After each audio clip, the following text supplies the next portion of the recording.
Natkunda Kedress arikujunanizibwa abana hamwe n'Eminyeto ahabwa Mbarara ayorekero kwataho ahabwa Eminyeto etarikureba magara gabo nkakikuru. They should value themselves, respect themselves, and then look at themselves as special people.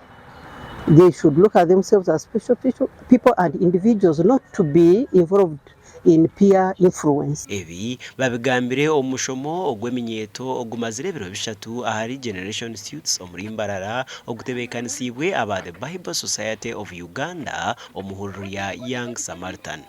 Obviously I will come. I will come. Okay, you know I love you so much. Okay, give me a big hug. And still we should still be conscious because now fellowship harari mabazirachi abashobire, so we should be careful kugira ngo muntu ku influencing. It's better iwo mu influencing because iwo lishuwa ngo zirechi ojunirwe. Omushomo ogwitabirwemu n'abashomesa b'amashomero ga senior hamwe n'abarikwebembera ebitongore by'Eminyeto.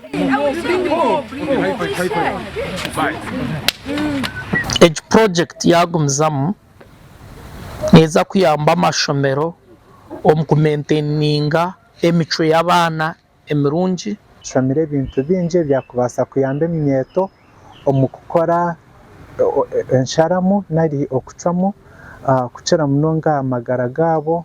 Wikirifu Barisa arukurura itagiri ya the Bible Society of Uganda ahabwa ankore nagira ngu emishomo nkeji neija kwetorora omuyanga lyona. Kugenderere kutendeka abantu abarabeni batendeka Eminyeto no kweta training of trainers.